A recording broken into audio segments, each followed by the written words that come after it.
సమస్యలు, విద్యారంగ సమస్యలు పరిష్కరించడం కోసం ప్రతి గ్రామంలో పాఠశాల, ప్రభుత్వ పాఠశాల ఉండే విధంగా రాష్ట్ర ప్రభుత్వం చర్యలు తీసుకుంటా ఉంది. అందుకోసం అవకాశాలు మెరుగుపడతా ఉన్నాయి.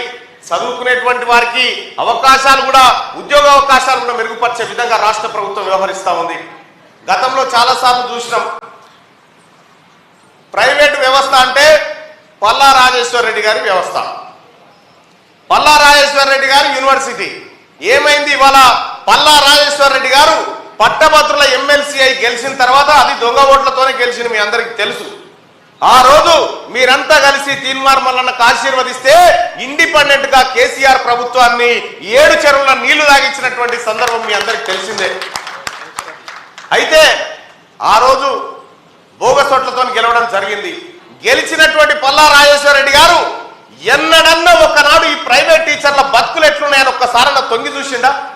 అదే ఓడిపోయిన తీన్మార్ మల్లన్న ప్రైవేట్ టీచర్ల కష్టాలు వస్తే వాళ్ళ కుటుంబాలను ఆదుకుంటూ, వాళ్ళ బిడ్డలకు ఆపరేషన్లు చేసుకుంటూ ఆ పేద వర్గాలను ఆదుకునే ప్రయత్నం చేసినోడు తీన్మార్ మల్లన్న.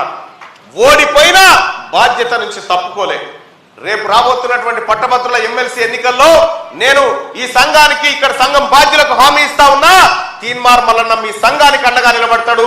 ముఖ్యంగా ప్రైవేట్ టీచర్లకు అండగా నిలబడతామని చెప్పి మేమంతా హామీ ఇస్తా ఉన్నాం.